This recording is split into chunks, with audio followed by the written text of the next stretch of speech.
President Tinubu urges African youths to rise with courage for a united continent.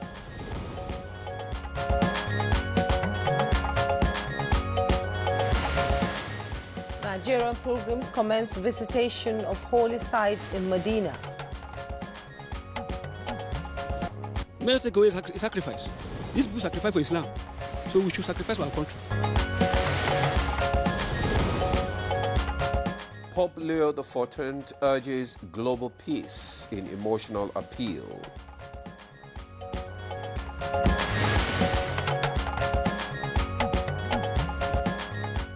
Good morning, Nigeria. Today we shall discuss national security addressing resurgence of banditry.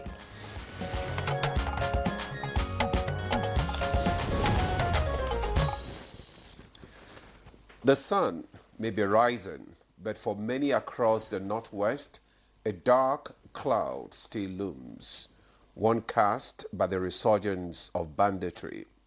It is a grim reality, Ademola, and you know, from violent raids to mass kidnappings, communities are being torn apart.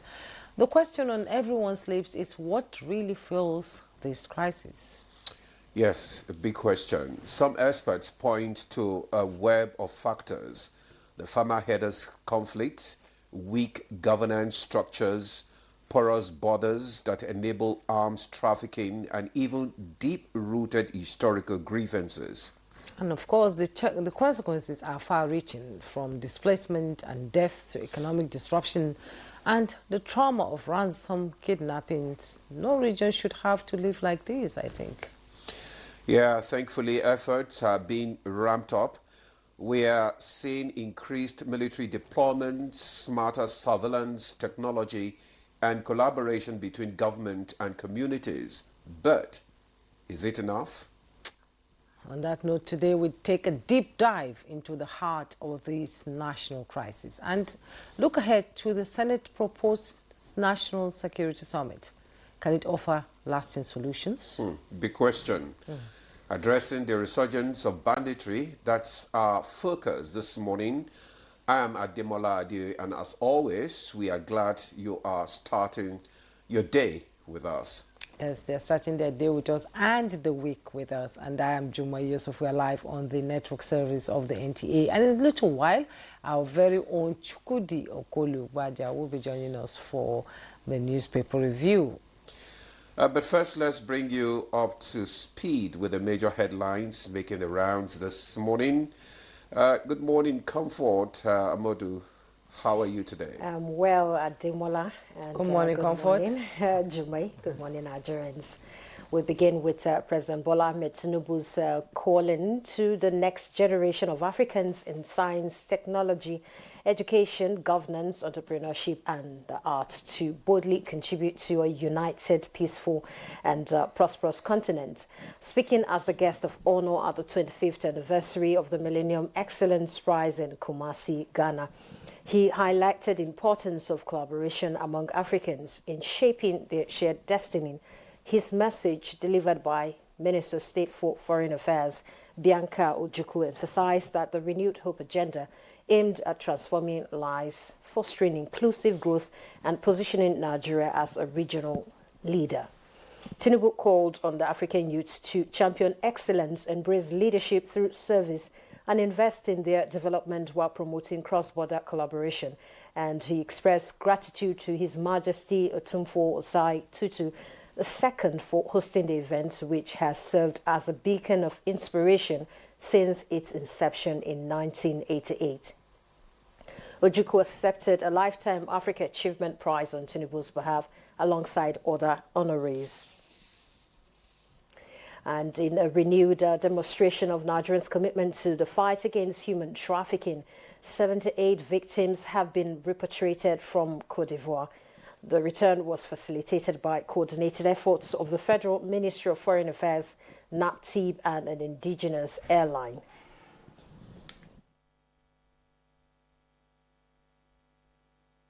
The young women and girls who have just returned, we say welcome home. You were taken far from the safety and dignity you deserve. But today, You are back on Nigerian soil. And you are not alone. You are home, and this country stands with you.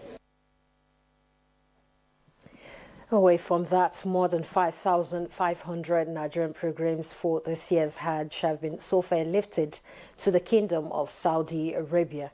Correspondent Jamilu Ibrahim reports that the pilgrims are now busy with visitation to various holy sites in the city of Medina and its environs.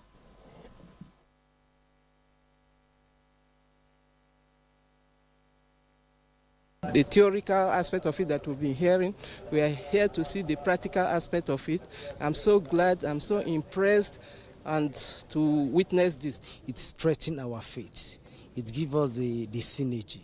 It gives us the strength to unite ourselves as Muslims. And it gives us the opportunity to pray for our nation.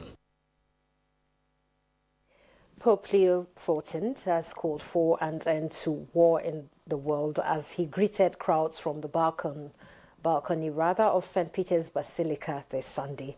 Ekenendulu reports that this is his second official public appearance since becoming the leader of the Catholic Church. Now, desperate attempts by a woman, the Miracle Behi, who disguised with hijab to export large consignment of cocaine concealed in her private part, stomach and false bottom of her handbag to Iran, has been thwarted by operatives of the National Drug Law Enforcement Agency at the Port Harcourt International Airport, Rivers State. Obehi was dressed in hijab to beat security checks, which was intercepted at the departure hall of the Port Harcourt Airport on Sunday, 3rd May, while trying to board a Qatar airline flight to Iran via Doha, following credible intelligence. She was found to have inserted 3 wraps of cocaine in her private part and 2 large parcels hidden in false compartments of her handbag, while she swallowed 67 pellets of the Class A drug. As a result, she was placed under excretion observation, and after 4 excretions, that lasted days, she expelled the 67 wraps of the substance in her stomach. And also the NDLA operatives at the Murtala International Airport, Ikeja, Lagos, on Friday 9th May also intercepted a 22-year-old British national, Campbell Kaisra Kofi Johannes, coming from Thailand through Doha on Qatar Airways flight with 2 suitcases loaded with 35 parcels of loud, a strong strain of cocaine or cannabis weighing 37.60 kilograms. In Niger State, NDLA officers acting on intelligence on Wednesday, 7th May, intercepted a fuel truck and 3 other vehicles loaded with 246 bags of skunk, a strain of cannabis with a combined weight of 3,047 kilograms along Suleja Kaduna Road. 4 suspects were also arrested with the exhibits. Those are the highlights of the news at this time. Jumai and Demola will be back with Good Morning Nigeria, and the conversation is on security. Do not go away. I am Oluremi Tinubu, the global and national Stop TB champion.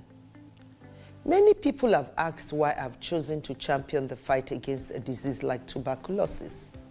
My reason stems from a deep personal experience. I once had a friend who unfortunately fell ill and concealed the nature of his sickness until it was too late. Eventually, after he passed, we discovered he had tuberculosis. Sadly, due to the stigma and discrimination surrounding the disease, he would not speak up or seek for help. His death was a painful reminder that we could have intervened and saved a life if only we had known earlier. Tuberculosis is an airborne disease that primarily affects the lungs, but can also impact other parts of the body. Being airborne means anyone, regardless of their social economic status, can contract it. In Nigeria, 1 person dies of TB-related illness every 7 minutes, amounting to 206 deaths every day. Globally, 1 person succumbs to TB every 25 seconds, which is a staggering 3,456 lives lost daily. These deaths are entirely preventable because TB is curable if detected and treated early. If you or someone you know has been coughing for 2 weeks or more, coughing up blood, experiencing night sweats, or losing weight drastically, it might be TB. Please visit the nearest government hospital or primary healthcare center for proper diagnosis and treatment. TB treatment is free in all government and some private health facilities. Let us also remember not to stigmatize or discriminate against TB patients or those who have been treated for TB. Individuals who have been cured of TB cannot infect others. I call on all stakeholders, especially the private sector, to join us in the fight to end TB in Nigeria. Together, we can make a difference. Remember, TB anywhere is TB everywhere. End TB by 2030. Yes, we can.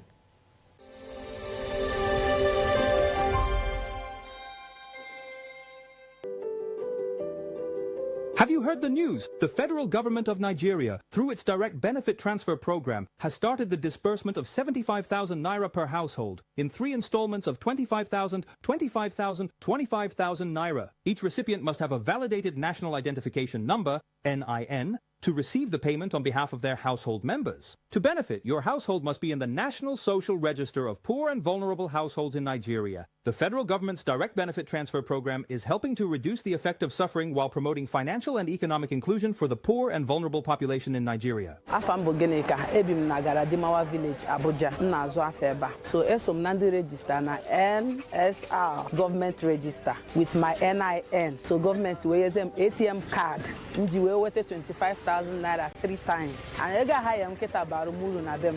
Eji megoro makamihe. Jikweru mehendozo. Thank you. This message is brought to you by the Federal Ministry of Information and National Orientation, Federal Ministry of Humanitarian Affairs and Poverty Reduction, in collaboration with the National Social Investment Programs Agency, National Social Safety Net's Coordinating Office, and the National Cash Transfer Office.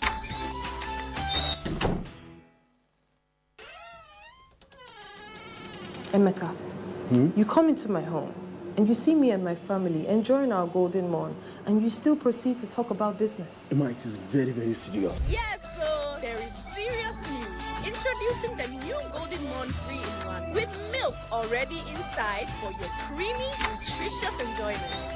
Get the new Golden Morn 3-in-1 for your family. From Nestle.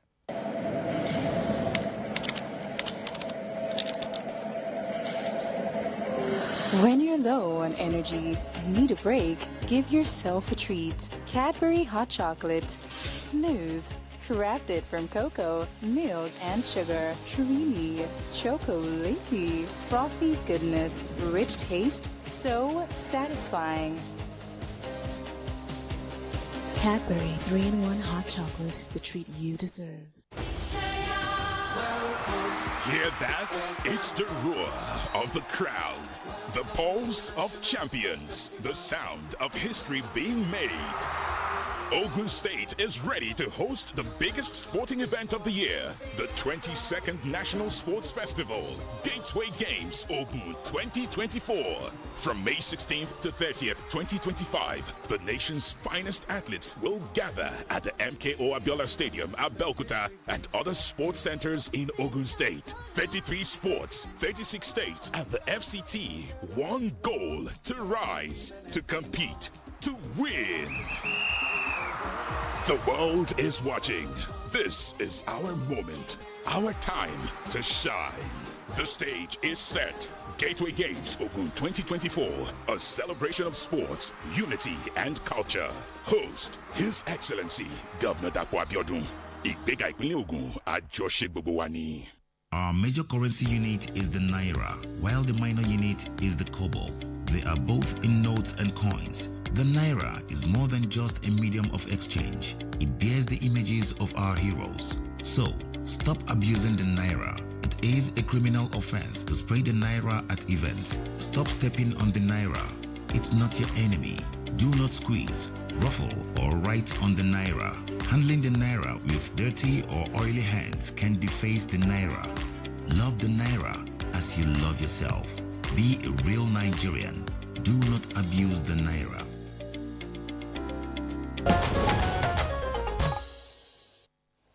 Thanks for staying with us. You're still on to Good Morning Nigeria on the network service of the NTA. Up next on the program is Newspaper Review.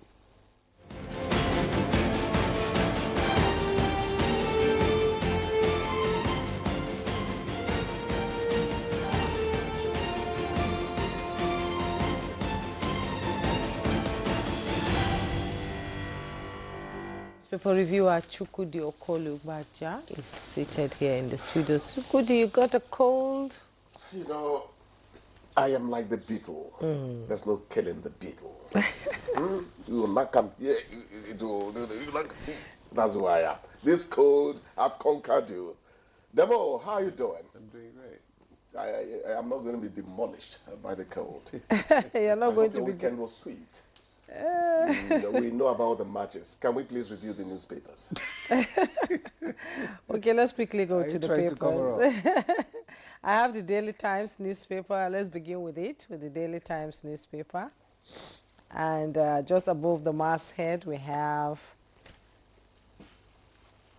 Oboroveri hails late Edwin Clark as national icon, urges Nigerians to emulate bequeathed legacy. And below the masthead, I will campaign for Tinubu in 2027. That is from our former First Lady, Patience Ebele Jonathan. And at the bottom plate of the Daily Times newspaper, crude oil theft. We have sent over 100 pipeline vandals to prison. That's coming from the National Security Advisor. 2027, Atiku constitutionally fit to run. Ex-spokesman show me. West Africa security and political economy. That's part 2. You read all about it in the inside of the paper on page 12. Police nab 2 brothers for abducting robbing man of 70 million naira in Delta State. And that is on page 7. Let me quickly go to the Business NG. Okay. Above the masthead, we have. Just go on. All right. Okay. Let me just go to Leadership newspaper. Leadership newspaper, just above the nameplate. 78 trafficking victims rescued from Côte d'Ivoire. Details of that story is on page 22. Army arrests 12 Mahmouda terrorists in Kwara. Details of that story is on page 7. Then we have these businesses anticipate higher interest rates, inflation, CBN. Details on page 7. Residents of Northwest communities flee over Toje's fresh threats. Details on page 7. Ahead of 2027, coalition talks tough as support for Tinubu swells. Governors Minister Tompolo spearhead President's second term bid. I will lead campaign with First Lady, that is former First Lady Patience Jonathan. Coalition remains unfazed by Atiku's team. Details of that story can be found on page 7. PDP governors, Wike orders meet over state of party. Details of that story can also be found on page 30. Troops arrest notorious gun runner in Plateau. Details on page 22. UBEC unveils 3-year strategic roadmap. Details on page 14. Pope Leo XIV calls for lasting peace in Ukraine and Gaza. Details on page 6. And we have this front page picture of this Aroma village in Bafarawa area of Issa local government in Sokoto State, deserted by residents following fresh threat by unwanted bandit leader. Okay, let's quickly go to the business Nigeria, and above the masthead, controversy erupts over Kano State's ban on live political programs. You find details on page 2. AGF Ogunjimi sets sights on passage of PFM bill. You find that also on page 2. And below the masthead, Northern governors back creation of state police. You find the details too on page 2. The headlines in the business Nigeria today: Dangote pushing vested interest, not cabal. That's coming from Dapman. And citizens' concerns rise over 75% of 2025 UTME candidates score below 200. Lagos State begins demolition of illegal structures in Ikeja. And just below the picture story there, you see Nigeria's Eurobond market hit by sell-off despite IMF debt settlement. And federal government to update Nigerians on Naira crude policy soon. That's about what we have in the papers this morning. Chukuri.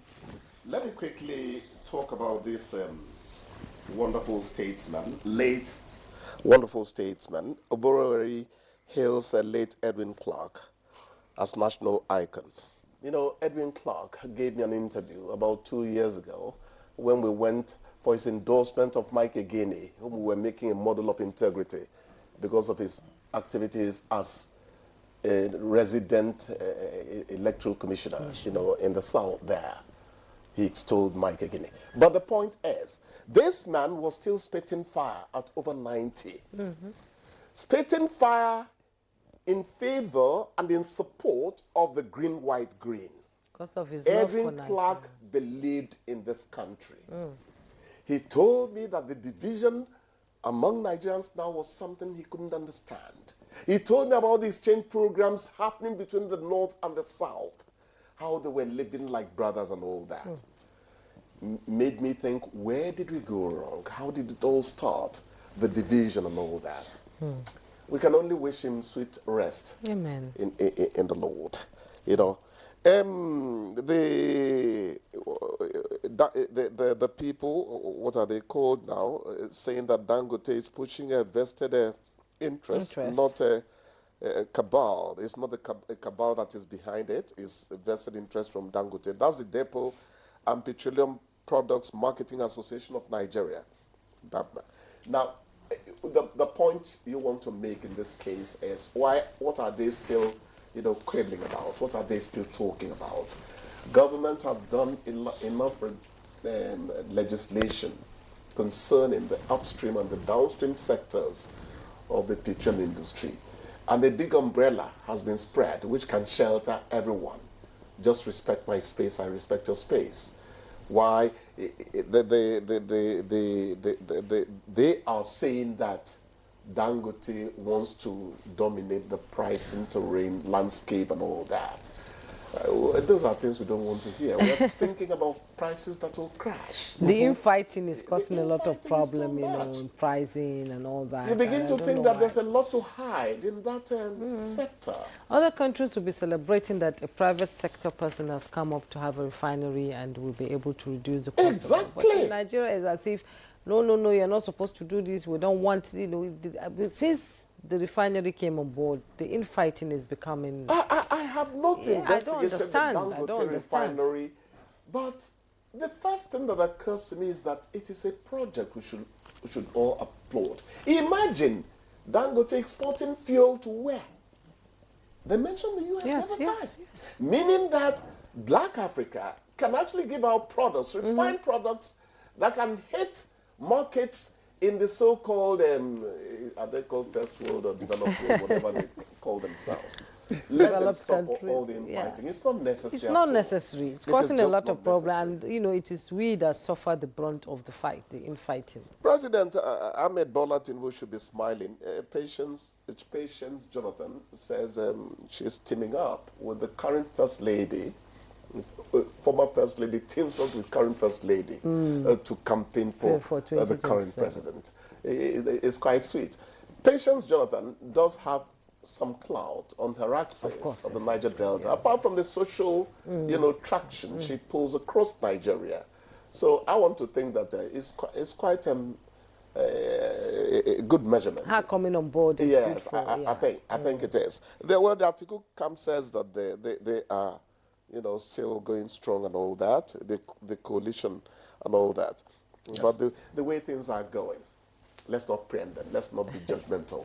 2027 is still far off. It's still far off. And only the living will see it. Terrorist in Kwara. What I ask when Army arrests 12 Mahmuda terrorists is, are you sure that it is new terrorist groups we are, or they have decided to split themselves into to drive the fear of terrorism into us? The choreography of the mind of the criminal is a trap in profound treachery.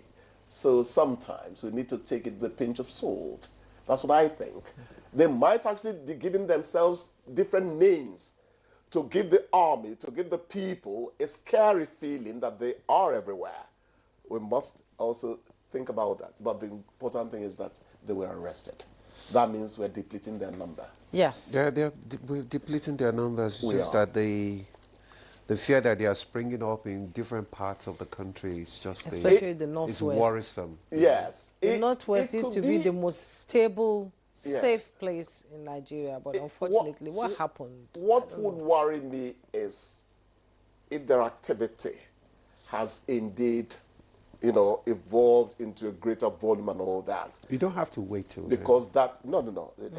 Please let me finish. I'm still saying that it could be a ploy by them to give the sense of we are everywhere. But just as you said, preemption is better than reaction. Yeah, I think I fully buy that. I really do. So I'm happy that the military is going on, not on the defense like they used to be before. Now they are in attacking mode. They are all out there, and the success story coming out from all these operations is quite commendable indeed. Let's talk about JAMB before you go briefly, please. The JAMB result this year is appalling. It's appalling. It has been. I don't know whether it has been declining over the years. It's a function of children who have started telling themselves, my uncle will graduate since 30 years ago, don't get work. Or that teachers are no longer concentrating on teaching because some of them have to dash out to sell a few shoes to augment their salary. I don't know what or the parents paying for the kids to get good grades and the kids think they're doing something good. Yeah. And that is dangerous for educational sector. There will be parents that actually need parenting. Yes, there are parents that need parenting. When they happen on children, it's a disaster, colossal disaster. If you tell me that a mother who comes in torn jeans up to the lap is going to raise a girl who's going to dress well in life, conservative, old-fashioned me will tell you, you must be, you're crying for the moon. Impossible. It's not going to happen. So you cannot give out evil when you're full of good. You cannot also give out good when you're full of evil. Actually, we remember the policeman who challenged me in Lagos. I thought I knew something. They said your men shot somebody dead on the Abuja bridge. And you're here telling me that's not what happened. I have witnesses and all that. When I'd rattled, we went to other things and he told me, my son, a society gets the kind of police force it deserves. Yes. He started teaching me sociology. And I kept quiet. I know that Demola would have applauded if he was there. Somebody don't finally catch. Well, I don't want to ask you to keep quiet, but then you just have to kick me out. I know you. I know your intentions. Thank you so much, Chooks. Bless you. You have a lovely week.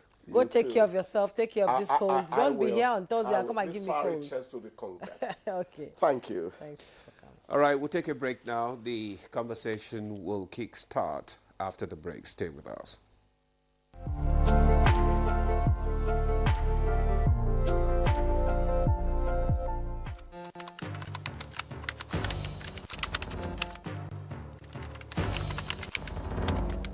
I therefore call on my colleagues, or media professionals and editors, to be discerning in their reportage. We must deny these groups the undue publicity they crave.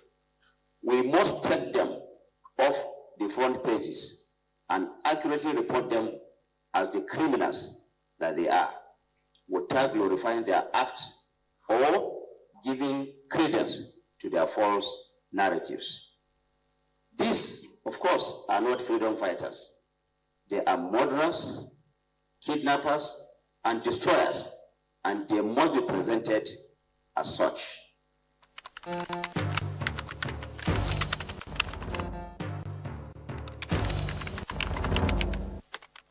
are live in the open market for Epic 10X Challenge. My people, today now.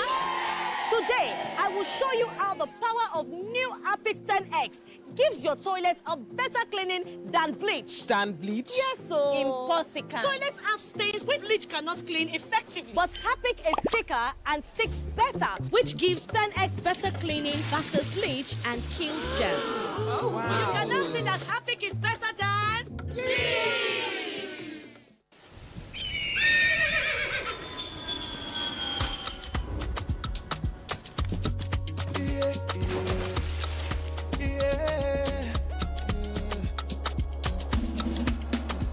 From the Atlantic across the savannah to the Sahara, we rise, a land of the free, we know they tire. We dream great, our spirit is undying. Resilient, rooted like palm tree, we sway in colors, with undying demand. We make solutions, we ignite passion, yeah.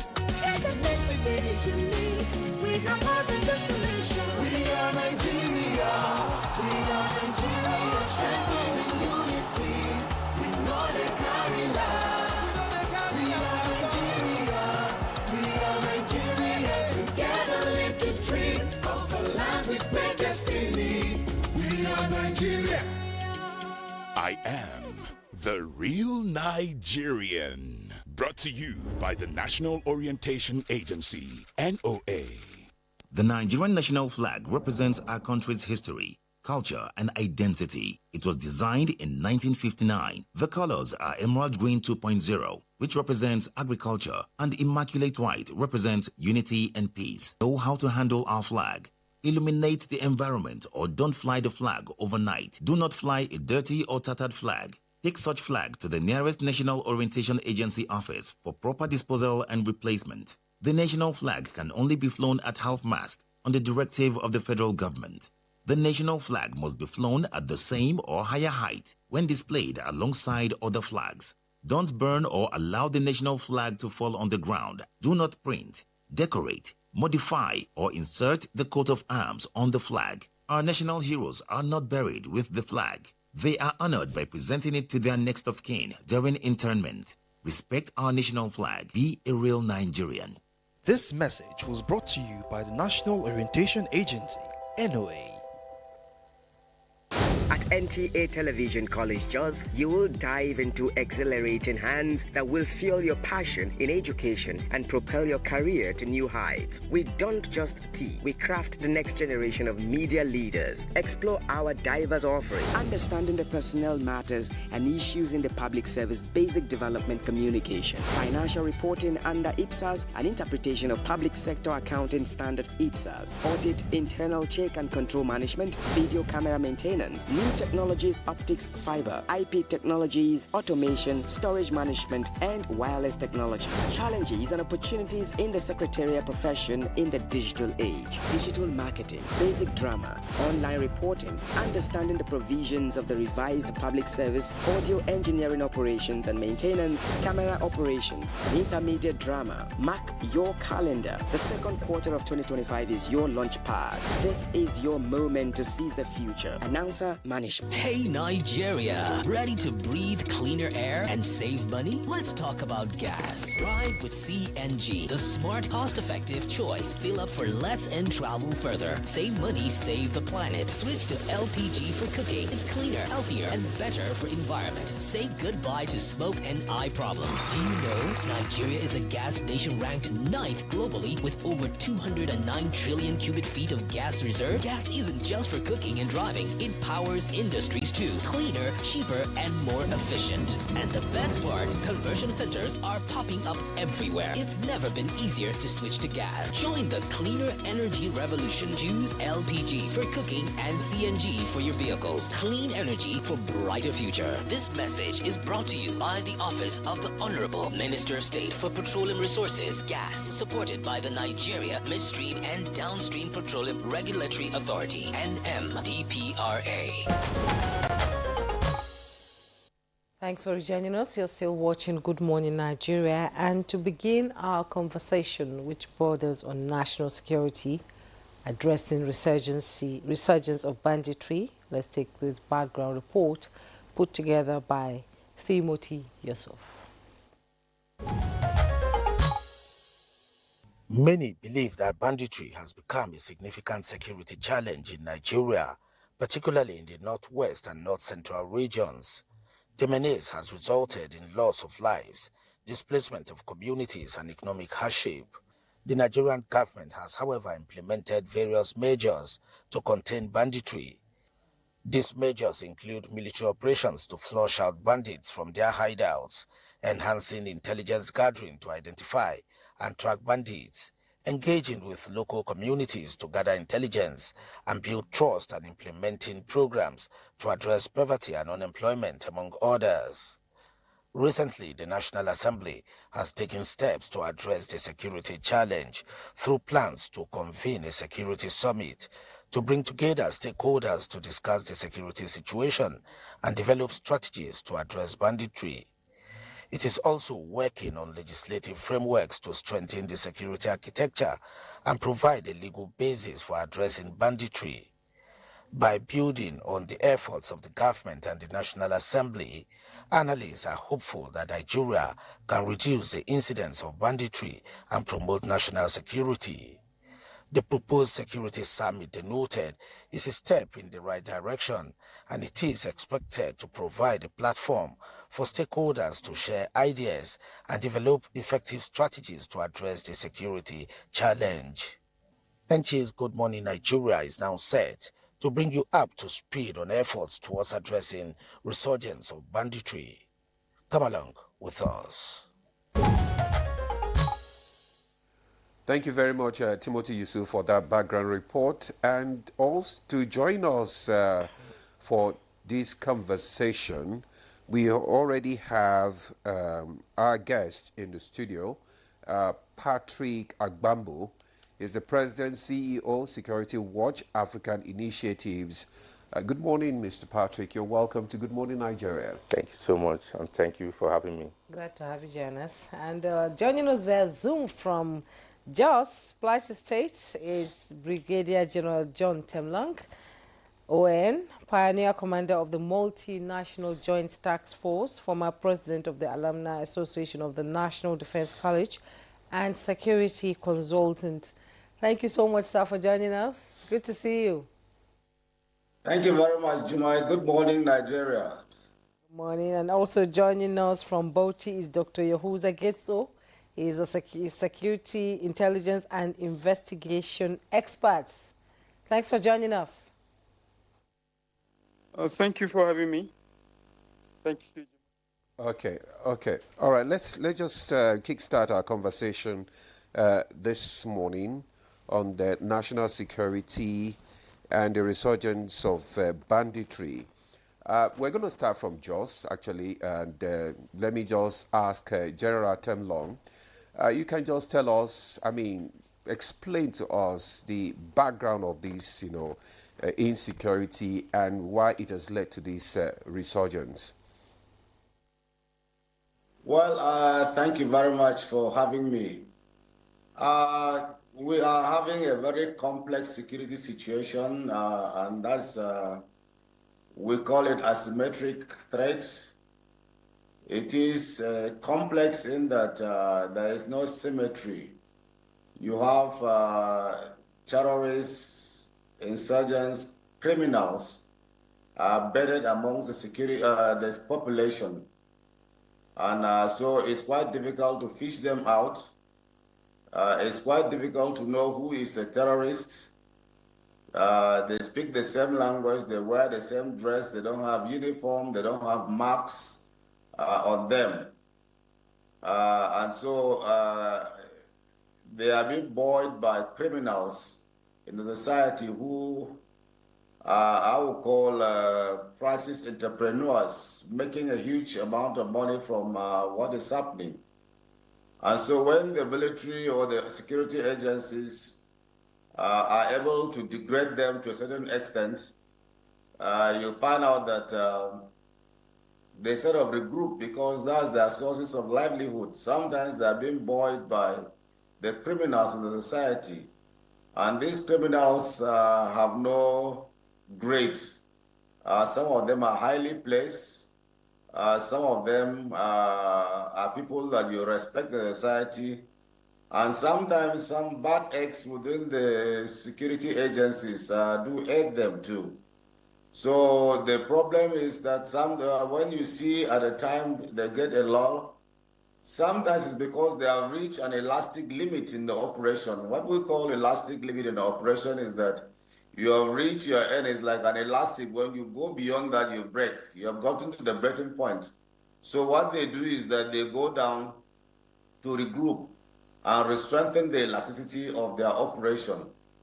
And so they do that. And don't forget too, they have a lot of linkages with the ISWAP, Al-Qaeda in the Maghreb, and some disturbing reports coming out, which is quite known to us that a lot of the NGOs that we had in this country, a lot of them were collaborators to some of these criminals. So it's something that is quite very complex. But as it were, the terrorist itself, his oxygen is the population. And so we have been relying more on the kinetic operation as against the soft power. And it's quite unfortunate because the role of local governments and states is quite key to these soft power components, because they are closest to the population. So we have not been able to sensitize our population. Yes, the National Orientation Agency puts up some of these adverts that you will play from time to time and daily. But then, how many people have TVs that will reach out at this time in the morning? They might have gone to the farms, or they are out there in their joints drinking and the rest. So you need more efforts at the local and state level to bring up and sensitize the citizens as to their responsibilities as to national security. When we say security is everybody's business, if it's my business, I should be able to know something about it. What are my roles and what can I do to enhance security? So this resurgence that we're seeing is as a result of a rebuild up that has gone on. They have rearmed, they have recruited more people from the population, they have more informants, they have more collaborators, and so they are hitting. And this is another vulnerable time too for the people, farmers.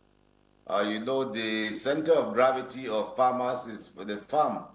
So also is the center of gravity for the herders is the herds themselves.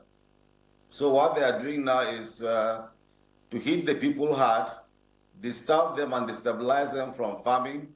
And so you are going to create hunger, and there will be disillusionment with the government. Because if people cannot eat, a hungry man is an angry man. And so you create more room for them to recruit people, and at the end of the day, they should be able to carry out their sinister motive of overrunning the country. So it's quite a very complex situation that we're dealing with. And we need to be up and doing and do more than the talk shops that we're talking about. Everybody should carry out his responsibilities, as it were, to be able to stem this and degrade these people to the extent. And I think too, we definitely have to look at our criminal justice system. is quite lenient on these people, and we have not been able to come out and say, look, these are the number of people that have been convicted.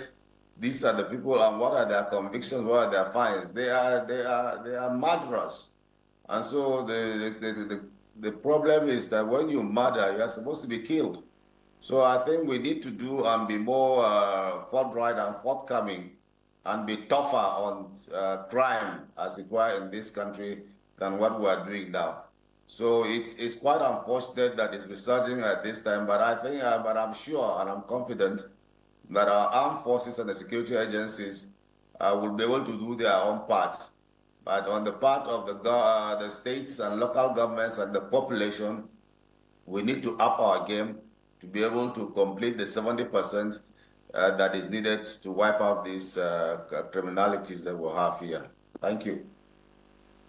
General Temlong, for your opening comment on this topic, and we all know that it requires a multifaceted approach to be able to nip this banditry in the bud. And we're here in the studio with Mr. Patrick Abwambwa. He's President CEO Security Watch Africa Initiative, and you've listened to General Temlong, and you've been in the field too. You've interviewed people affected by banditry, insurgency, and you know, people like Boko Haram and all that.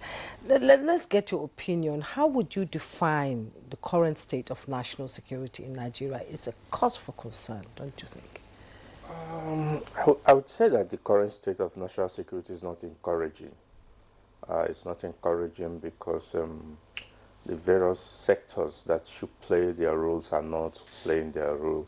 Just like the respected general had said, the 70% of this responsibility reside in the citizen. And as we speak, the actual role, or I say the sensitization of the citizens to their role in this national security arrangement has not actually been disseminated or been carried out. So it's easier to tell the citizens, provide information to what extent it's not been defined, to who it's not actually been structured. And so that 70% still is, how will I say, we have failed in that regard. Then the remaining 30%, which is largely the government and security agencies, I would say that politically also we have not seen encouraging political will to get this issue taken care of. The armed forces and the security forces and other security services are trying their best, but it's limited. And that is why we still go around the circle. When it seems as if we're getting it better, there's a resurgence again, because all those who should be playing their roles are failing. And it's a whole of society approach that will help us, but that has failed totally. When you say, sorry, I've got a cough there. When you say that people who should be involved in security, protecting people, are not fully involved, is it because everything is just centered at the center? The federal government does everything, the states and local governments are not contributing the way they should as security officers of their states? Yeah, that is largely true. Yes, I agree with you. But for me, I also think that the Office of National Security Advisor has not really. We have a national security policy. We have a program, and it touches every sector of our lives. And as we speak, I don't think there are up to 1% of Nigerians that knows about it and knows what it contains. And so we believe that there must be a way to let the citizens know their responsibility. You go to some countries, it's easy for the citizens to identify and know what they have to do. Many at times you hear provide information. To what extent? How do people who are held captive in communities provide information? So there are a lot of challenge in that regard. So I think that the Office of National Security Advisor should take it as a responsibility to get the citizens, to buy the citizens into this agenda, so that we can have that peace.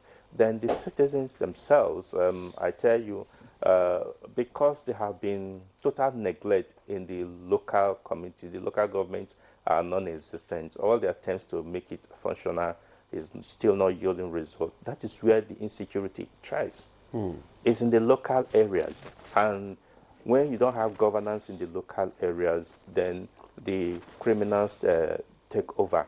And that is what we're saying. There's need to urgently activate the local governments to start working, and so that the security forces and those who need to will know who to relate with. But today, until that is done, and we're depending only on the federal government and a bit from the state government, we're going to be going around the circle. Okay, thank you very much, Mr. Agbambu, for that, your opening remarks there. While he was talking, one of our guests just come in, Professor Oke Ikechukwu. He's the Executive Director, Development Specs, Academic and Fellow, Nigeria Institute of Public Relations. Prof, you are welcome to the program. Thank you very much. Okay, well, we'll allow you to at least calm down a bit. Since you have just called me in, let's just bring in Dr. Getso to this discussion. So let's have your perspective on this, the root causes of this banditry, in Nigeria's northwest region, and how they have contributed to the resurgence of violence. Let's get your perspective on that. Well, first of all, we must all together commend our security operatives for working hard to have been able to eliminate as many as possible among the bandits' kingpins. It is very important to note that in this regard, the communities themselves have improved in terms of providing required intelligence and working much more better than what it used to be in terms of relating with the security and providing the required information. Government on its side had been making pronouncements which have made it very clear that there is an improvement in terms of commitments from both the ministers of defense, both the junior minister and the senior minister, as well as the national security advisors' efforts to collaborate and partner with work with the state governments, as well as the traditional and religious institutions, to ensure that at least some level of improved coordination mechanism have been provided. So as far as I'm concerned, yes, of course, there are issues here and there. There are challenges here and there. Also, there are connivance, as there are unscrupulous elements among the security personnel. There are also unpatriotic elements among the citizens who are working day and night closely to provide required support for these cowardice criminals. However, I still believe that if the military and other security operatives will still take a rethink of utilizing the approach of community-driven approach, that is to use the more of bottom-top approach, because I believe, and I still believe, that's still my position, that 99.9% of these criminals, of these cowardice criminals in the north central and northwestern part of the country are known. Their hideouts is known, and they can be reached and they can be dealt with accordingly. That is one. Secondly, I so much believe that the Nigerian military, as well as other security operatives and other intelligence personnel, have the capacity and ability, and they can be able to manage the situation accordingly. But I want the general public to understand that the role of the military and other security agencies is just 20% in terms of managing the security. 40% must to come from the public, because we must to provide the enabling environment for the security agencies to be able to facilitate the operations. And at the same time, we also need to have 40% from the government. When I say the government, I'm talking about the legislature, I'm talking about the executive, and I'm talking about the judiciary. However, the judiciary have not really been playing the expected role in terms of dealing with the situation accordingly. Because if at all we have been handling those cases that we have pending in the courts of those who have been found wanting, either directly or indirectly, I think that could have served as a deterrence for others to be careful and for others to not to be associated with. I believe so much. Nigeria has the capacity, Nigeria has the armament, Nigeria has the personnel, and Nigeria has the patriotic, agile personnel who are really willing and ready to deal with it. Yes, of course, it is always good to also bring the traditional and religious institutions to governance to sit down and discuss and review issues. But we need to go back and look at the commitments and look at the recommendations being made by a number of committees being set on those recommendations and implement them accordingly. And also we need to reinvest more and more into technology so that we can be able to reach out to where these cowardice criminals are, so that we can be able to deal with them accordingly. That's my take for now.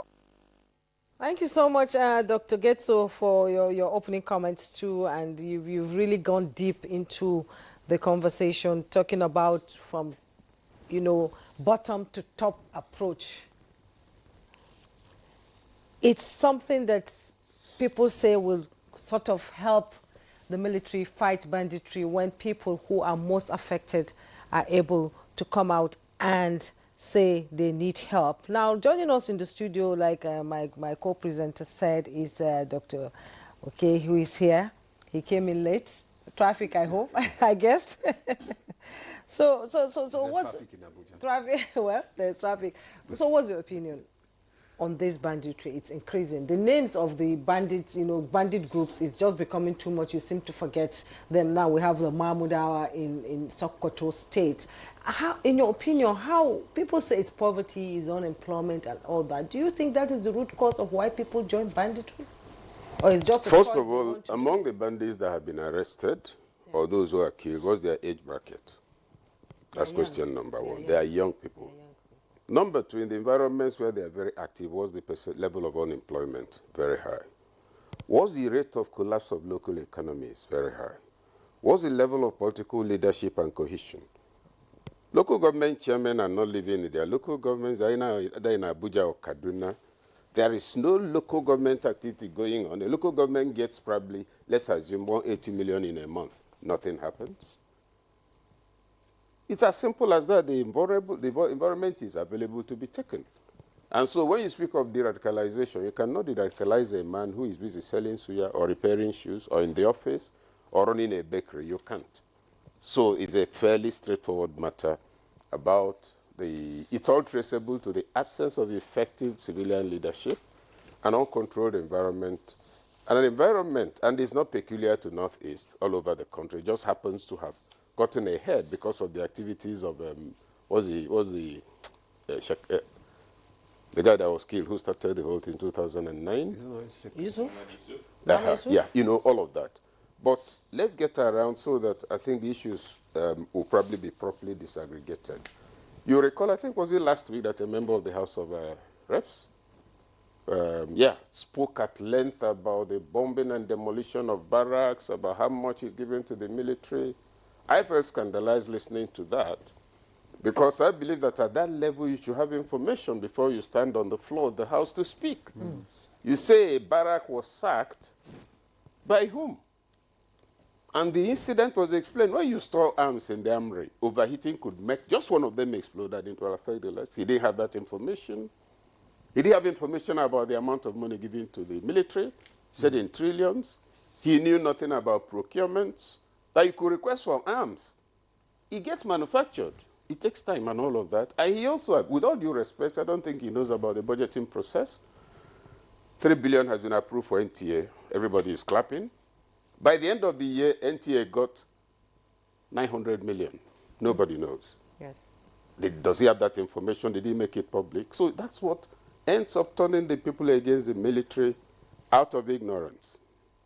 Question number one, how many soldiers do we have in the Federal Republic of Nigeria? How many officers does the NDA turn out every year? What's the land size of Nigeria? What's the capacity available?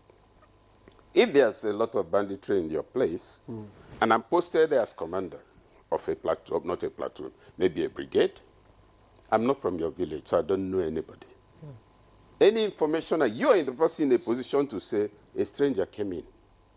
There's somebody, because all of us are from villages and we know how villages work. You don't give me, the brigade commander, any information.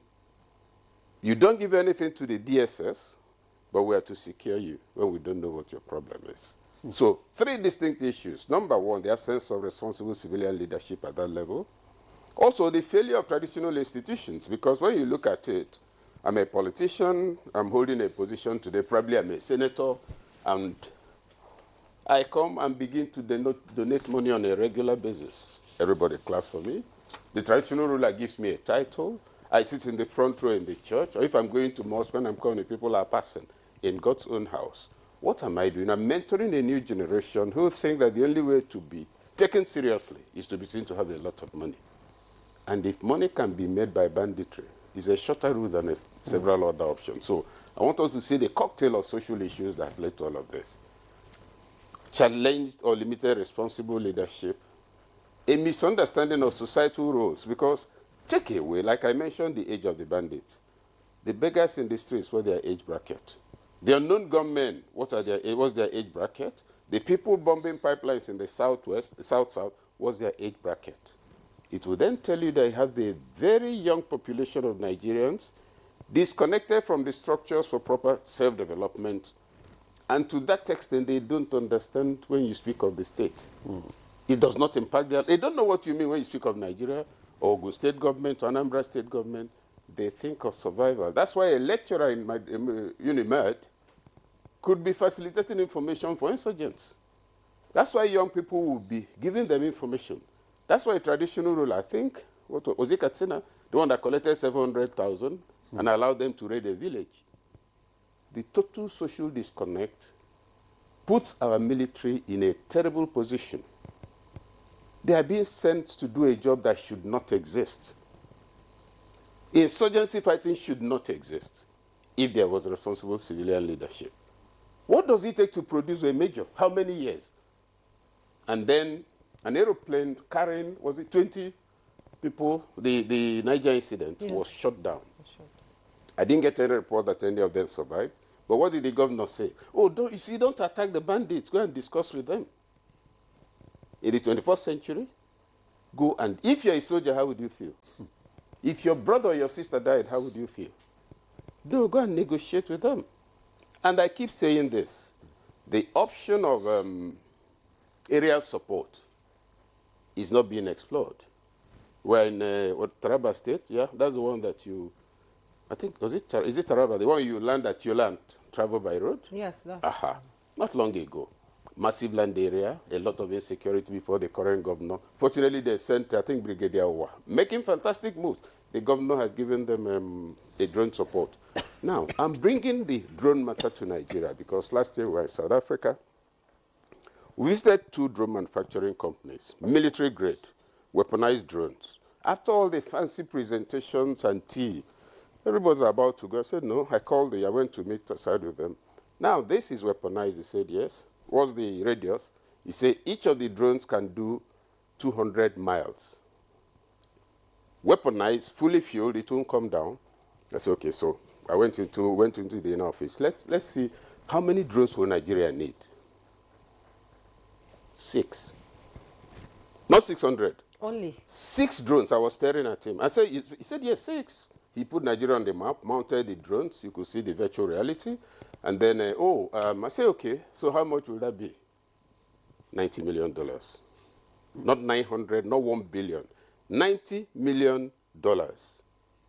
I said, okay, I'm from Anambra State, so if you're to do it in my state, how much will it cost? Maybe I will talk to my governor, at least to secure our place, because the unknown gunmen are really unknown gunmen. He put it on Nigeria. I said, Anambra said, no, your state is too small. They have this accent. Yes, no, it's too small for this drone. If your governor can, he checked it, you can talk to 3 other states. Around that place. I said, so how much is that? I think he said 50 million. I said, 50 million when Nigeria is 90. He said, yes, that is support. The control, command and control, which is the room, is 30 million is standard. The rest are the cost of unit cost of which is something we can have. Very easily from our breast pocket. But several issues are on the table. You blame the military, you don't ask yourself what's the role and extent of involvement of civilian political leaders in procurement. I'm a hunter. I want to buy cartridges. And my aunt, who sells kunu, is procuring cartridges for me, who is a hunter. Clap for her, clap for me too. That's part of the crisis on the table, I believe. Yeah. Professor. Thank you so much, Prof, for your perspective there. Let's go back to General Temlong now. I mean, a lot of issues have been raised, especially the challenge of the social and economic, issues that has actually contributed to this challenge that we have now. In your view, would you say that Nigerian government has taken, the recommendations, because there have been a lot of recommendations concerning this insecurity, there have been workshops, seminars, and all that. Would you say that the Nigerian government has actually addressed this banditry, and have they been, and the measures that they have taken, has it been that effective? And if not, why? Well, thank you very much. I think when we talk about the Nigerian government, probably we'll talk about in our presidential system of government, we'll talk about the executive, the legislature, and the judiciary. I think what the executive has been doing, it has tried to have a dark and is doing quite a lot. But what bothers me, and which is serious too, is the level of intervention of the legislature. When the legislature speaks for the people, they are the ones who control the purse. The presidential system makes it in such a way that there is a dual control of the armed forces between the executive and the legislature, because you don't want to lump so much power in the hands of the executive. So that dual control is put in place. And I'm not sure that they understand that dual control measure. And they are supposed to be the closest. Like the example the Prof gave. Now, if you appropriated 9 billion or 1 trillion at the rest, during your legislative oversight, have you actually found out if it's the 1 trillion or the 10 trillion that you appropriated that has been given? And to what extent are those equipment that you said were provided, are they the correct types? Or are there problems that have arose? Or have you actually sat down and gone down to the various fields and meet the troops and commanders on ground and ask them what their problems are? We see it is not rocket science. We see it. Legislators in the US, they go down to the front lines, speak to the commanders, speak to the troops, and find out what do they require. Is it their own survival kits that they need, or is it sort of equipment that they need that will need in that place? And that's how they come back and start work at that level and insist on passing laws or appropriating monies for those what is required. You don't sit down and start talking of blame game here while the whole box stops on your table. The example of ice in the air, the drones, it's what is that's what is in thing in. What we are even going for now is the attritable drones, which even the Boko Haram are using. The attritable drones are the small drones that you can tie explosives on them, they fly out, and then you meet them into the location, and then they explode them. And they create more havoc. And so, how expensive are they? People make drones in their garages. The Air Force Institute of Technology there in Kaduna has started making the Gulma. Even in Abuja there, we don't even need to go to South Africa. Drone technology is quite available, that you can make these small drones and float them in this thing. You found out that even the India-Pakistani war, you see the amount of swarm of drones. What of the Ukrainian-Russian war? How many swarms of drones that are being used? So you don't need to recreate the wheel, reinvent the wheel. The wheel has been invented. All you need is to modify. So I think the legislature needs to up its game. And I talked about the criminal justice system too. The judiciary has to up its game too. So I think what needs to is that members of the National Assembly must go down to the front lines and talk to the troops, talk to the commanders, or even invite them. During the Gulf War, General Petraeus was being invited. During the Iraq-Afghan war, you found out that General Petraeus, who was the commander on ground, would be invited to the Congress. They would discuss with him the strategic leadership, the CDS, or Chairman, Joint Chiefs, the Minister of Defense too. They come and they talk. And at the end of the day, they provide the capabilities and capacity for the armed forces to operate. So I think what they are doing is, we are not doing what it is supposed to be done. And if they do that, then there will be synergy between the executive, the legislature, and the judiciary. And that is the complex synergy that you need to fight this situation. I believe that we need to do more. We have the wherewithal to do, but we need. In fact, if you look at some equipment, sometimes they buy equipment that are not that suitable, but we can't talk it here. But I believe that when you go onto the floor and start talking and castigating troops, is demoralizing. You are not even appreciating the sacrifices that these men and women are doing for us. They are not sleeping. They are all sleeping in air-conditioned rooms. If there is no light or the air conditioners fell in the National Assembly, they are joined. But go to these northwest, northeast areas where these people operate. Juma, I'm sure you know that in that area, if you don't have a mosquito net in the night, you are as if you are in Jos here during the cold season without a blanket. And these are the places that these people are 24 hours. And then you come up on the floor without appreciating the sacrifices they have done. Those who have been killed, you've not even thought about their families. And then the next thing is that because you have legislative privileges, you start castigating and talking all sorts of things. I think we must, if you put our men in harm's way, soldiers don't go to war. They are being ordered to go to war by civilians. Policemen don't go, they are ordered to go by civilians. The same thing with the DSS and all those who are involved in these things. They are ordered to go by the government, and the government is a civil administration. And once you send them in harm's way, you must appreciate and make sure that you bear their pains and the pains of their families too. I was so impressed with the speech of the Commander-in-Chief, the President, when he went to Katsina. And that was a speech of a President Commander-in-Chief, bearing the bread, sharing the pains with them. That is their Commander-in-Chief who has sent them, and he was sharing their pains with them. So it means that we need this thing to go down the line, that even those in the National Assembly must bear this, and they are the ones who are with us. So they must bear our pains too, and the judiciary must bear these pains too, because when they send people, and when they even understand that the prosecutors are blowing those cases, they must make reports. They must make reports saying, look, the prosecution has blown this case. Because there are so many ways that sometimes you see the prosecutor go and blows a case. And that's something has happened. So at least the attention of that agency must be brought. If it is the police, you bring up to the attention of the IG. If it is the lawyers, you bring it to the attention of the Attorney General, so that they will know that there are people who are now being a clock in the wheel in the progress of fighting these terrorists and these criminalities that are in the country. So I believe that we must do something more as a people.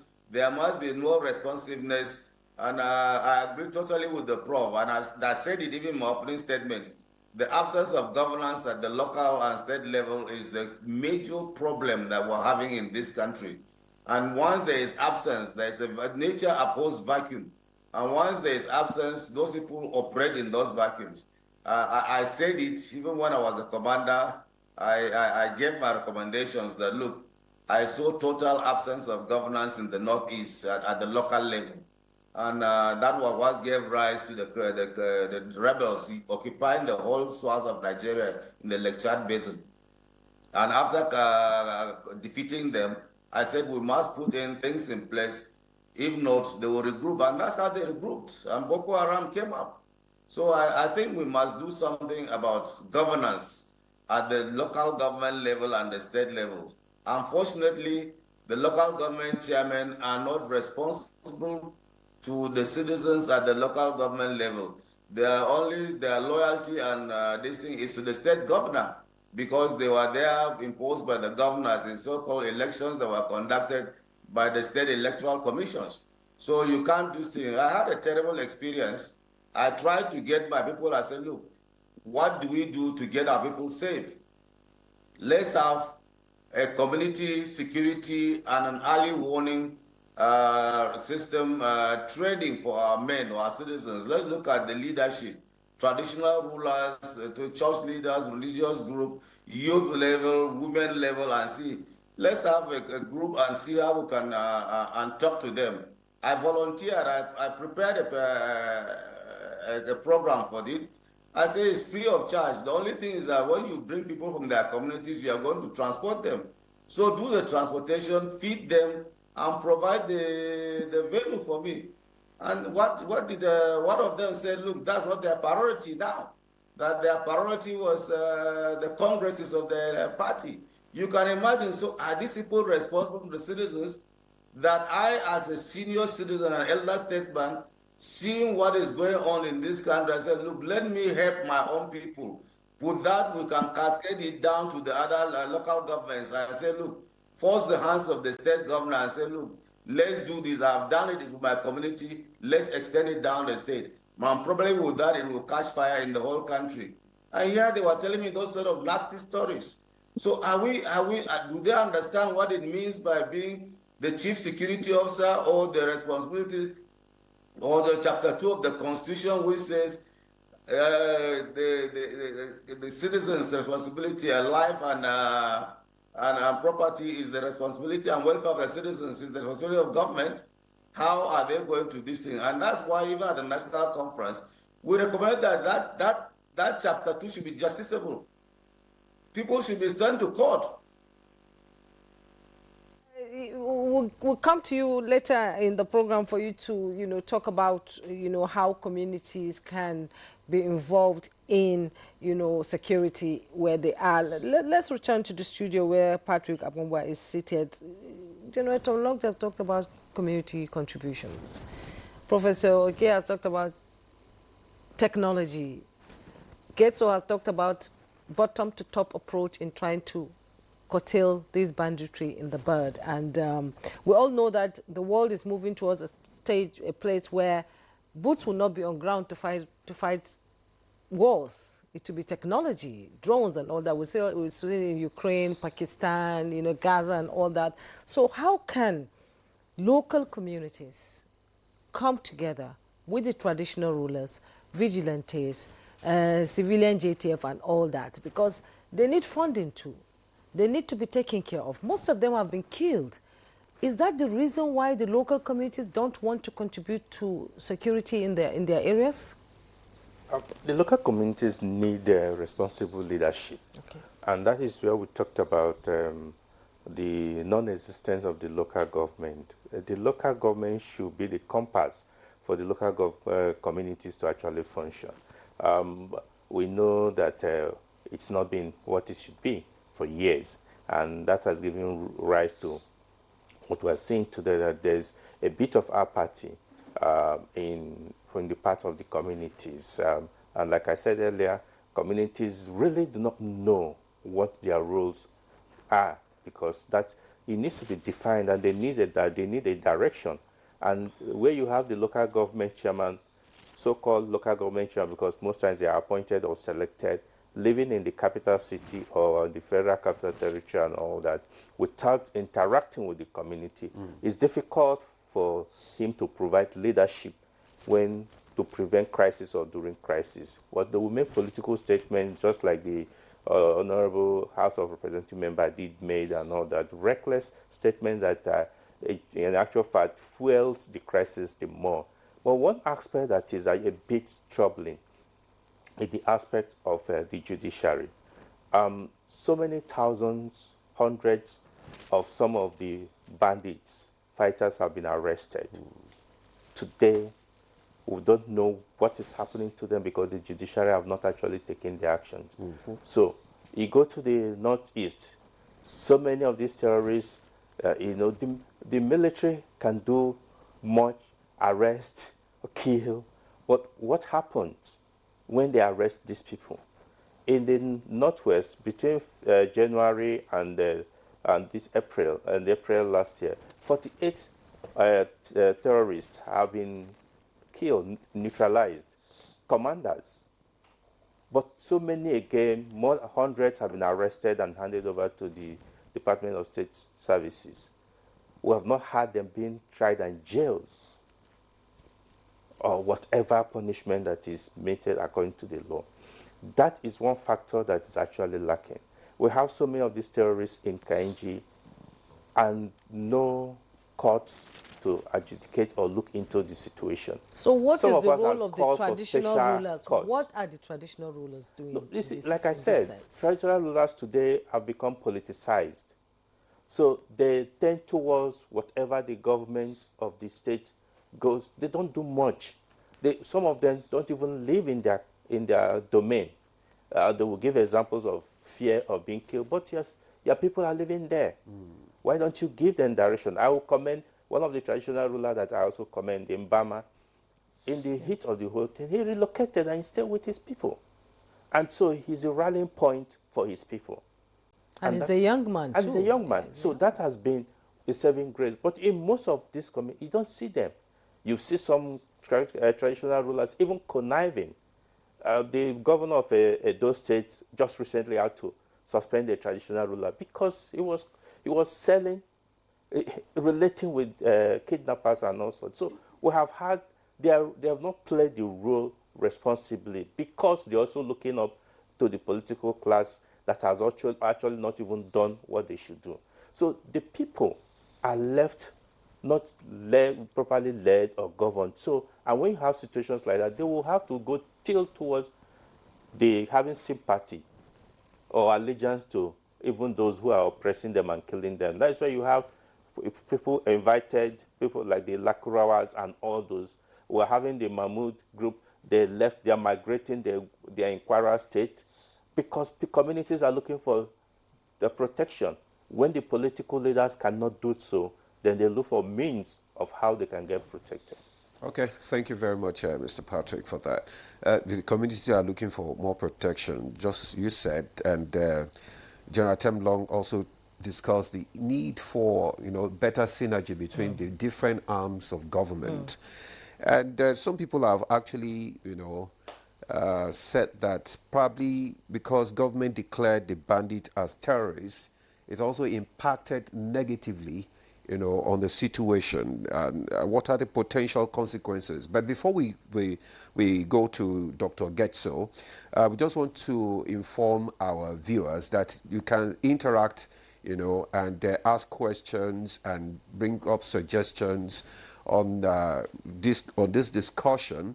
The number is displayed on your screen, so just send us SMS. Through yes, I actually have some text messages, and I'm going to read them before we go to Dr. Getso. He said, "Good morning. I am Abbas Abubakar Saad from Jalingo, Taraba State. In addressing this situation, leaders of various organizations need to be involved. Ward heads, village chiefs, and community leaders can help curb rising insecurity by promoting unity, educating the youth, reporting suspicious activities, and working closely with security agencies. Their influence and early interventions can prevent violence and strengthen peace within the community." And another one said, issues of banditry in Nigeria will not end only by security operatives until we are ready to end it. Why I said so? These men involved in the banditry have family. They all come from a community. Don't forget to, add your name when you're sending your contributions to the conversation. That's about what I have this morning from text message. Oh, yes. Another one came in. Good morning, Nigeria. Resurgence of banditry in Nigeria, particularly in the northeast, is very worrisome. I want to agree with all the guest speakers in this program. We need more hands in the military and the police to join the existing personnel to fight this menace. More good weapons purchased to fight the war. Urgent proactive steps must be exhibited to nip the menace in the bud. Government needs to do more on security to save life and properties. May God help us. Amin. Mohammed from Okene in Kogi State. All right. Okay. So let's, Dr. Getso, just maybe respond to some of the of them, and also talk on the declaration of the bandit as terrorists, whether it has impacted the situation, negatively. Well, I quite disagree that declaring the terrorists as the bandit as terrorists have made any negative impact or is making any negative impact. Yes, of course, like mentioned by those who sent SMS contributions, it is very clear that I believe, and that's still my position. Nigeria have the capacity in terms of personnel, Nigeria have the capacity in terms of armament, and Nigeria can manage this menace within 60 to 90 days at maximum, to downsize it at least by 60%, 65 or 70, 75.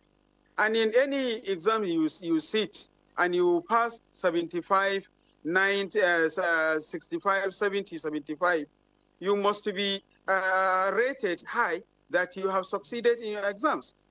But there are several issues that need to be looked inwards carefully. And our leaders, both legislators, executives, and whosoever, if we are really interested, because why I mentioned this word, interest, is the fact that I mentioned earlier, and I have been mentioning it in the last 17 years, that those who are committing atrocities in Nigeria, 99.9% of them are Nigerians. And 99.9% of them are in Nigeria. And that is why I have a disagreement with the army spokesperson who mentioned last week that most of the terrorists, most of the bandits are foreigners. And I disagree. I believe, and I have my evidence, they are 99.9% of them are Nigerians. They live in Nigeria. They live within the communities, within the 70-kilometer radius.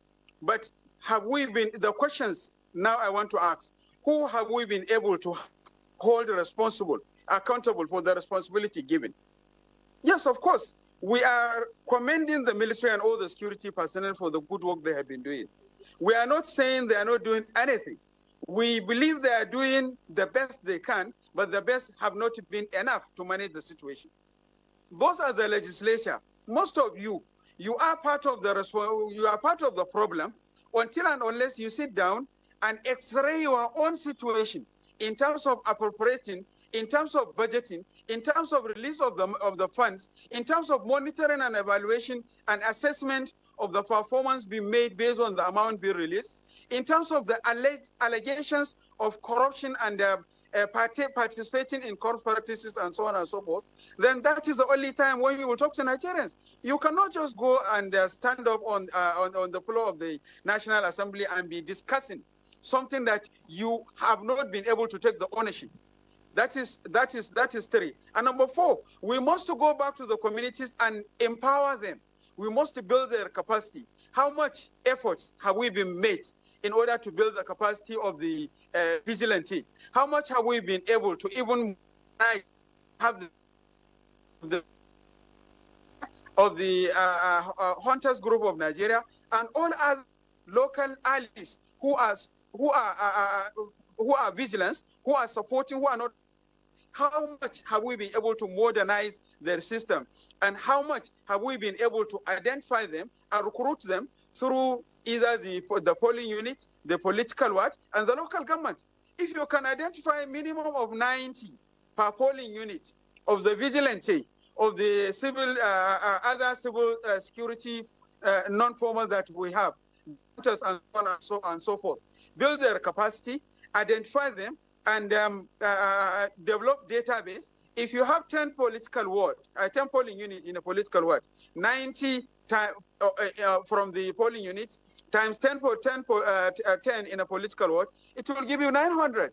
And if you can have this, they already have existing some structural system, because they already have the training. All you need is to reorganize them and build their capacity and hold them accountable for generation and disseminating the intelligence. And then you strategize how these communications will be sent around all the brigade commanders, all the unit commanders, all the all other platoon leaders, as well as whatever you may have as a formal structure, all the divisional police offices, all the local security officers, the representative of the DSS, all the immigration part of the system, and all the civil defense corps that you have, as well as the military available where they are available. So if you have 10 political wards, 90 times total number of political wards, making 10, will give you 9,000. So if you can pilot this engagement of this, the vigilante and the hunters and the civilian JTFs that you have, which are available across all the state and all the local governments and all the polling units, we know who are the criminals. We know where the criminals are. And these are the community structures that you have them in abundance everywhere. But how have we been able to utilize them? How have we been able to complement efforts? How many traditional and religious leaders, as well as even the political leaders, political appointees, elected political persons that have been found wanting? What have we been doing in handling them and managing them? How many officers, both in the military, in the police, in the DSS, the immigration, the civil defense, and all the other stratas that we have we been able to demote? Have we been able to dismiss? Have we been able to hold accountable for the killings? Okay, Dr. Getso, okay, we know that you are very passionate about what we are discussing, but the director is calling for a break now. When we come back, the conversation will continue. Stay with us.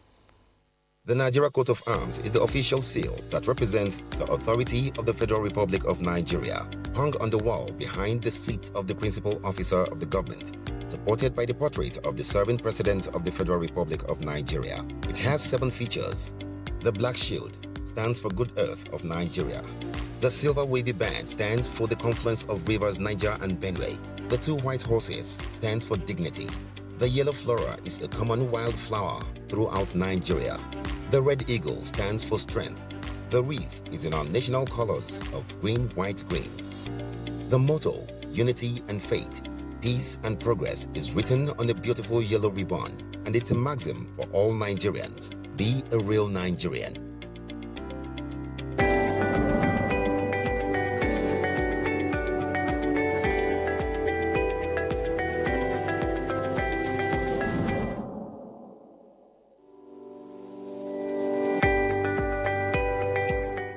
When we think about the digital economy, you can see it as the marketplace for digital goods and services. And increasingly, it's becoming a force to reckon with and an incredible contributor to economic growth, because we've seen the growth in technology and digital platforms. Technology has it really permeated every aspect of life and business, the way we live, the way we work. And when we talk about the digital economy, we're really talking about leveraging technology and digital platforms in a powerful way to drive growth, to drive solutions to problems, to drive applications, and to provide services. The digital economy is something that has the potential to help Nigeria leapfrog a lot of its development challenges, right? Because think about what the mobile phone did for Nigeria years ago. That is the potential we have for digital, because it has a way of reducing the barriers to innovation. It has a way of being able to transform service delivery, whether it's government's delivery of services or whether it's services in the health system, where people can use digital to actually be able to see their patients better. But it takes a lot to realize that potential of digital. The first thing is there are like every other thing, there's an infrastructure you have to build to be able to make sure that the digital economy can thrive. Think of something like, capturing that happens in Nigeria, right? Where you capture, people's biometric when they go for a driver's license, when they go for passports, and each of those are separate things. Can we imagine a system where we're able to streamline that and actually have a platform that exchange biometric information that makes it easier for people to access passports, easier for people to register to vote. But today it's very tough, right? But those are basic infrastructure that needs to be invested in. A lot of it is through government and private sector collaborations to make it happen. If we're looking to accelerate growth in the Nigerian space, we really need to look at enabling the digital economy. That includes providing digital infrastructure, connectivity, because that's the highway, like the highway that everything rides on. We need to think about digital capacity building in terms of the suppliers to the economy and also the consumers within the economy. So a robust digital literacy initiative. The good thing about technology is that, one, it helps you to transcend boundaries. Two, it creates a level playing field, really, because if you create a solution, a technology-based solution that is applicable in this environment, that same technology can be applicable, exported to other environments. And, technology platforms also help drive collaboration, right? When we're thinking about innovation, when we're thinking about business growth, collaboration is an important part of that. So when we think about the impacts with the rest of the world, we find that actually technology platforms are giving us an opportunity to engage more actively, to collaborate, to create partnerships, to even export our knowledge and services for people to engage with all the great things I'm talking about technology and digital platforms. They need access, internet access, broadband access.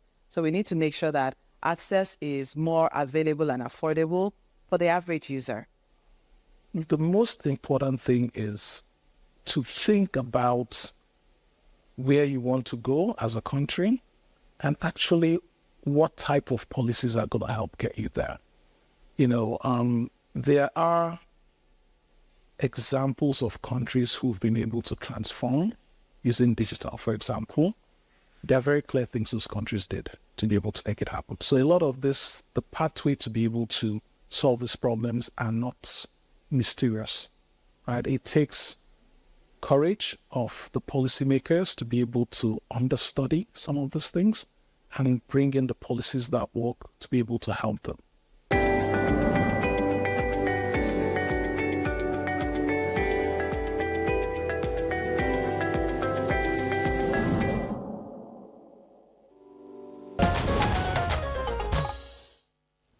We're still watching Good Morning Nigeria, and we've been discussing the resurgence of banditry in Nigeria, especially in the Northwest, and we have our guest still seated here in the studio. Professor, I think I have some questions. Yes, okay, we have some questions. Professor, okay, will respond to some of them. Maybe Prof will respond to some of these questions. He said, I'm asking, have we ever had genuine repentant criminals? Why do we keep murderers, feed them with national funds, and provide them with better privileges than normal citizens in the name of rehabilitation? Why are they not eliminated since they are found guilty even before they are apprehended? Okay, this is the greetings to all Nigerians. The resurgence of banditry is worrisome and embarrassing. I would advise that our security architectures be overhauled and new ideas be brought in, even if we have to seek for foreign help. Engineer Umayang from Jos. Then this one says, I believe that the politicization of every aspect of the national life, including security, paved the way for the glorification of banditry. A holistic review of the Nigerian system in general is required to curb this menace. God bless the Prof for his candid analysis. Thanks. That is Comrade Umar Abduraziz from Toro Local Government. And this one says, my name is Kingsley. Federal government needs to empower communities to fight these bandits. federal government needs to also give death insurance to all security forces, especially our army and the police. Prof, you want to respond to some of these? I don't know where to begin the response from, but I'll start with some issues and dovetail into the response. First of all, the military is not designed to detain anybody. The moment a professional army begins to have large detention facilities, it is demobilizing. For a simple reason. You need to take care of them, you need to take care of the facility, you need to provide ration. So if it's an army barrack, the number of people who go for morning parade will be less. The people who go for it, you are demobilizing. And we're giving the Nigerian army and the military in general jobs in the southeast that has nothing to do with them. Now we're speaking of resurgence, not emergence of banditry. That means there was a time it went down. You began to receive repentant Boko Haram, surrendering bandits. For 1 year, 2 years, they were surrendering. Within the same year, Sheka was alive. Should I not have told you that nobody was surrendering? Nobody gave the military or Nigeria the location of where these things were happening. That's on one point. On another front, you look at the environment and you ask yourself, okay, the army has come, they've driven away Boko Haram. Is it the army that will provide jobs and water and a sense of community, restoration of famine? No. And those you detained, now many of them actually surrendered because they couldn't eat. They ran out of ammunition. Their psyche has not changed. They were not in the first place groomed or educated in any way to understand the concept of community. And so you take them away, put them somewhere, feeding them nicely, making sure the mosquito you mentioned in Maiduguri doesn't bite them. Now those, they wiped out their families or some members of their families, no provision for them. And then after some time, you're giving them lectures on good behavior. This is, with all due respect to those engaged, is purely, totally delusional. Because you're dealing with people who only understand survival, what I'll take and eat. The concept of the other person is not part of his consciousness. And so after giving him this nice treatment for 4 months, you say you're reintegrating him. Sometime, I think, was it 4 years or 5 years back, when we went to organize a training for spokespersons of military and security agencies in Maiduguri, we visited the Shehu. The Shehu of Borno raised the matter. I said, you see, somebody killed 3 members of a family of 5. You've taken him away somewhere. He used the word, you've rubbed powder on his face and given him some money with which to start a trade. And you expect when he's coming back, the villagers will be clapping for him. Those, you remove their breadwinners. What have you done for them? That's number 3. Number 4, the state government itself. You remember how often Zulum celebrated the surrendering? I wrote an article on it, on the back of this day, why Zulum needs help. Fantastic. But it is state resources that are needed for development you're deploying in capital consumption, whether federal or state government. When you take money and you're feeding people, you're buying mosquito nets, you're maintaining refugee camps, 1 kobo will not be produced for Nigeria from that effort. Now, those in those refugee camps are farmers who produce food. They are not producing food. Some of them are leather workers, they are not doing any leather work. Some of them had been in the trade of importing the bino from through Taraba. It's not coming. Some are even in the grasshopper trade. It's not being harvested. There are areas they've been out of that place for up to 3 years, which means re-desertification has taken over the land, so that even if they go, they can't start farming. And that becomes the platform on which the government deploys billions of naira. Now, at the level of even providing for them, socialization is counter-societal, because they are not there as a community, they are there as scavengers. The female people in the camp are taken advantage of by those who share the rations. Now, that's a complete milieu. And we go back to the military. I think earlier on somebody had mentioned that, the civilian doesn't come to defend. Let me give my understanding. The military is a professional organization. Just like if you're a nurse, you know how to treat a patient. When necessary, you apply an injection. Now, as the child is feeling the needle, the child won't like you as a nurse, but it's your duty. Now, look at this scenario. Let's suppose I'm a local government chairman. I've been given palliatives to share. Rather than share palliatives, maybe I'm given 200,000 bags of rice, and I bring out 37,000 and keep the rest. Now, hunger gets so bad in the community that they go and start looting the warehouse because it's people who packed it there for me.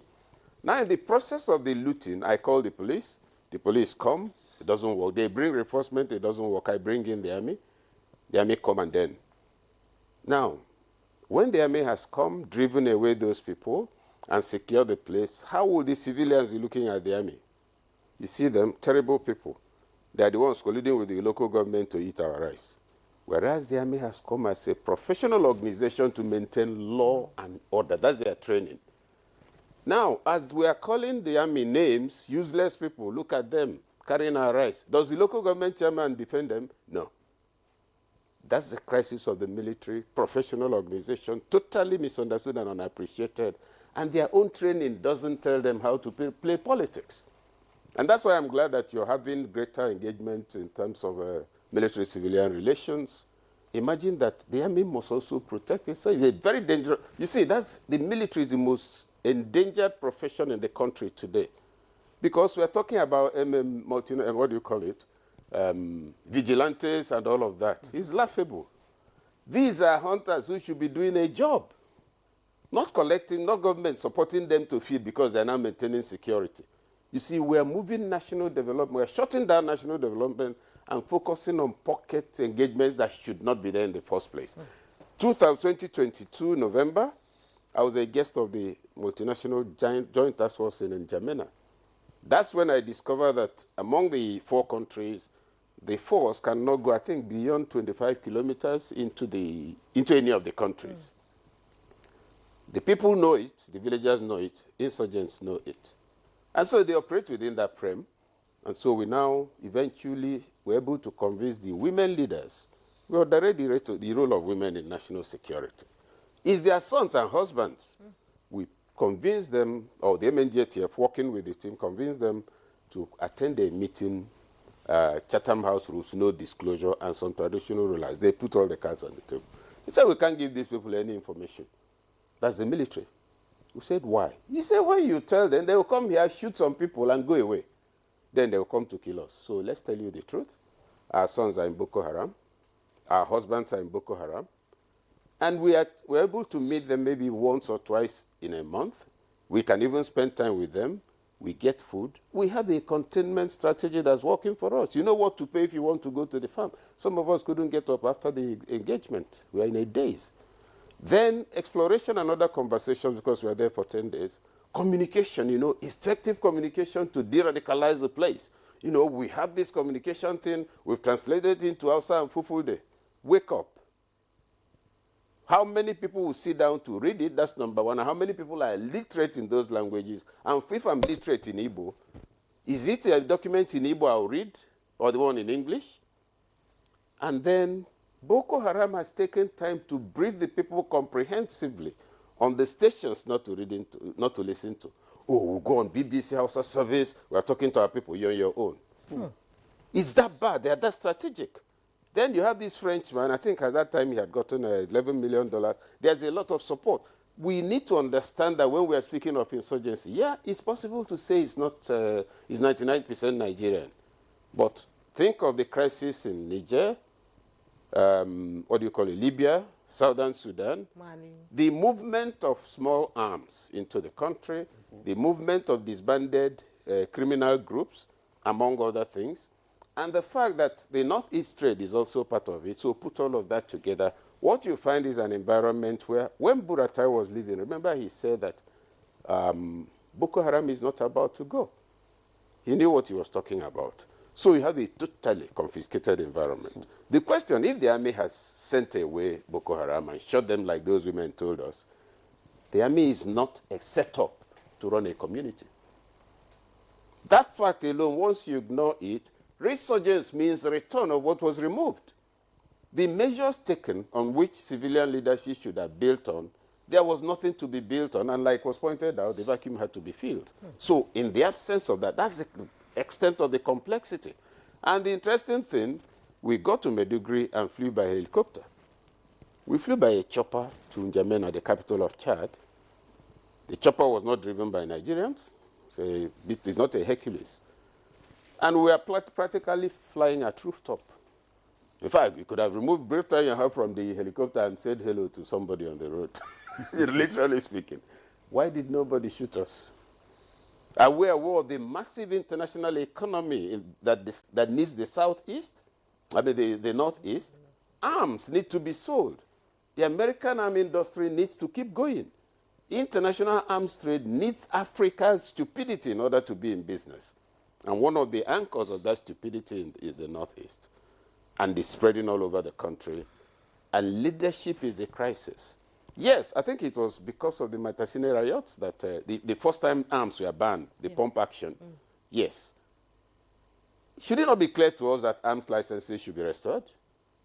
Instead of the double-barrel gun, you shoot and then bend it.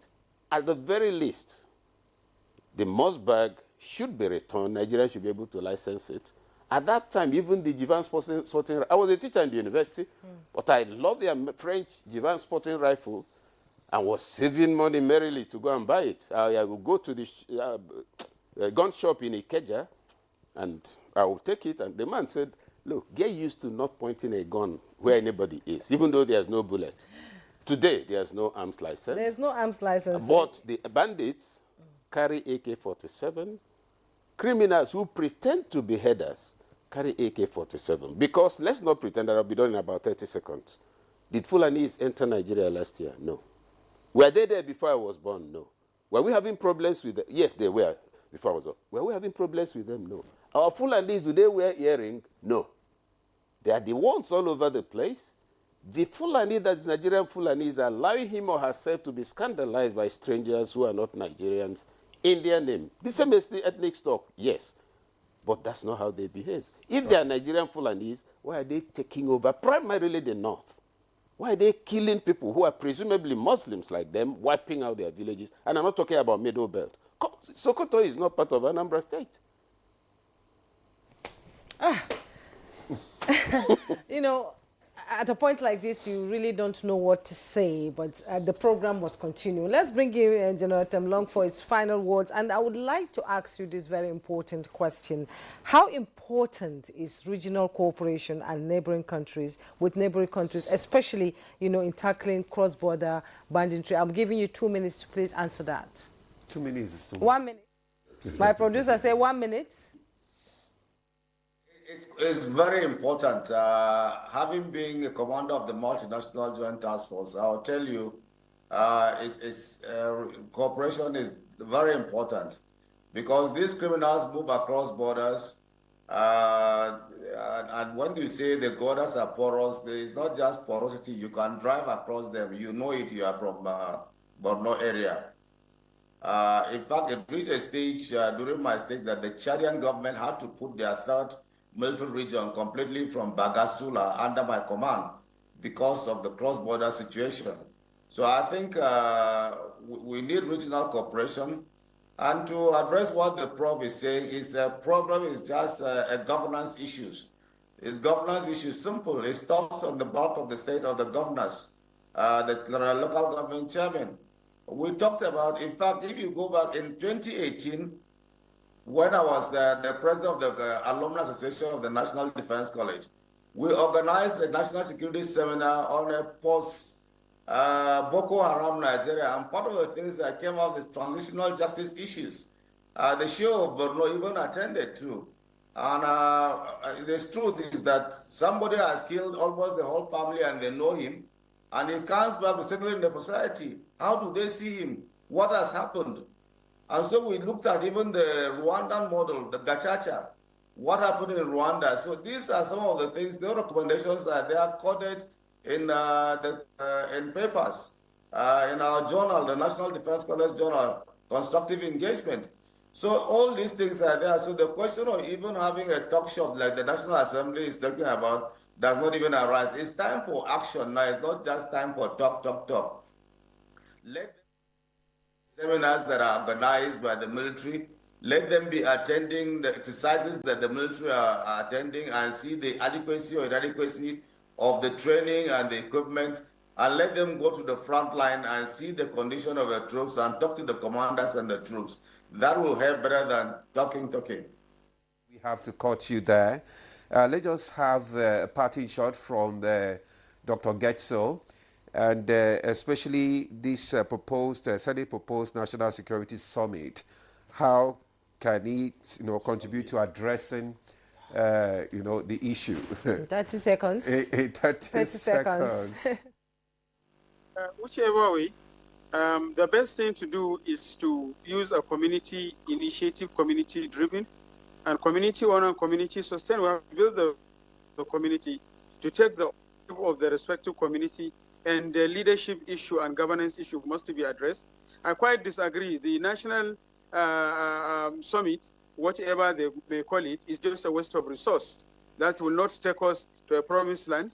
What we need to do is to undust the conference of 8 earlier in the last 20 years, in the last decades. Let's look back into it rather than wasting the money and inviting other people to repeat what has been said over times. That's my take. Thank you, Dr. Getso. Okay, let's have your parting shot. Yeah, quickly. The national security, whatever you call it, is a no for Nigerians. I believe it's not what we need right now. We have the Senate proposed national summit. Yeah, national summit. We have a platform already to be able to carry out the solutions to our problems. Then secondly, communities should have leadership in terms of those. The military cannot continue after getting a place, then you expect them to administer. No, the civil administration must go there to help provide leadership for the community people. Okay. Well, the calling for Your own is 10 seconds. When did this quarrel start? You see, very quickly, there's no need to do anything about the national security architecture. If this studio is having echo, you check the walling. We've been calling, so it's not about national security. The structure is in order. Equip the military, reignite proper responsive civilian leadership. That's the solution. Okay. Professor Okechukwu, Executive Director, Development, Specs Academy, and Fellow, Nigerian Institute of Public Relations. Thank you so much for your contribution. Patrick Abumbo, President, CEO, Security Watch Africa Initiatives. We appreciate your contributions. And Brigadier General John Temlong, ON, Pioneer Commander of the Multinational Joint Task Force, former President of the Alumni Association of the National Defense College, and Security Consultant. Thank you so much. And Dr. Yehuza Getso, Security Intelligence and Investigation Expert. We appreciate our guest this morning for your contribution to the conversation. It's been a pleasure. Thank you so much. And that's Good Morning Nigeria for today. Join us tomorrow for another interesting and insightful topic. I am Jumwa Yoso. And I'm Ademola Adeyeye.